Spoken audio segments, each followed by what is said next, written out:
The consumption of human flesh by other humans is known as cannibalism.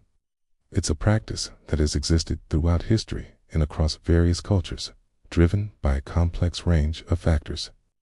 Ritualistic and cultural cannibalism.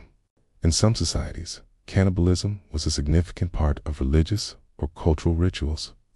This form of anthropophagy often held symbolic meaning, such as the belief that consuming the flesh of a revered ancestor or a slain enemy would transfer their strength, wisdom, or spirit to the eater.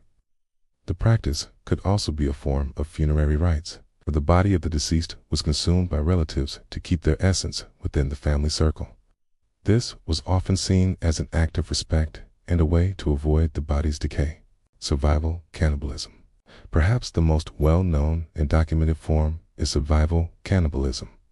This occurs in extreme situations where people are trapped and facing starvation with no other food sources available. Historical accounts from shipwrecks, plane crashes, and other disasters often describe this desperate act. The Andes flight disaster of 1972 is a famous example, where survivors were forced to eat the deceased to stay alive. Today, this form of cannibalism is typically a last resort and is universally seen as a tragic and horrific necessity.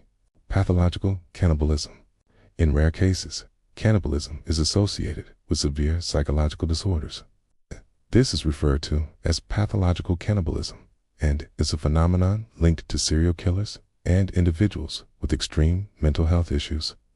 These acts are often driven by a combination of sexual deviancy, power fantasies, and a complete disregard for human life.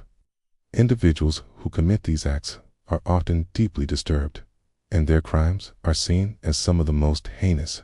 Endocannibalism versus exocannibalism. Anthropologists classify cannibalism into two main categories.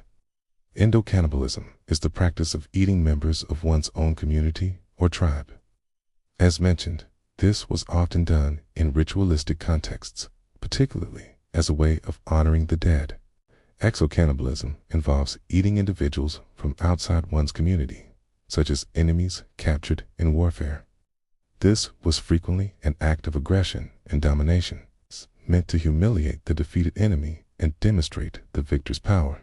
Cannibalism remains a deeply disturbing and taboo subject in modern society, but understanding its historical and cultural context reveals a complex picture of human behavior driven by belief, desperation, and pathology.